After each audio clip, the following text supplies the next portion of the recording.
આ રાબ માટેની જોઈતી વસ્તુઓમાં ઘી, ગુંદ, ઘઉંનો લોટ, ખાંડ અને દૂધ. સૌથી પહેલા આપણે ગેસ ચાલુ કરશું.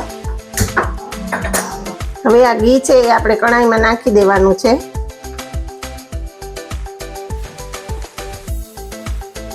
બે ચમચી જેટલો ઘી છે, એમાં 2 ચમચી જેટલો ગુંદ છે. ઘી ગરમ થાય એટલે આપણે એમાં એડ કરીને ગુંદને ફૂલાવી લેવાનું. હવે આપણો ઘી ગરમ થઈ ગયો છે, એમાં ગુંદ એડ કરી દેવાનો અને ગુંદને છે તો ઘીમાં સારી રીતે ફૂલાવી લેવાનું.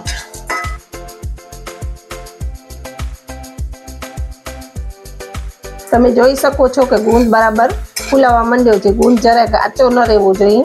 ત્યારબાદ આમાં આપણે જે ઘઉંનો લોટ 2 ચમચી લીધો છે એને પણ એડ કરી દેવાનું અને એને શેકી લેવાનું સાથે.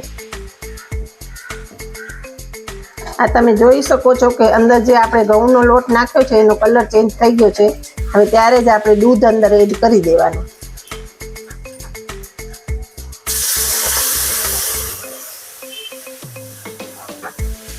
અને જે આપણે ખાંડ રાખી છે એને પણ એડ કરી દેવાની. આપણે જે પ્રમાણે મિષ્ટાન ખાતા હોય એ પ્રમાણે નાખવાની. બસ આને મિક્સ કરી અને સેજ ગરમ હોય ત્યારે આપણે ખાઈ લેવાની, તો જેથી આપણે હાડકાના દુખાવામાં ઘણી રાહત રહે છે.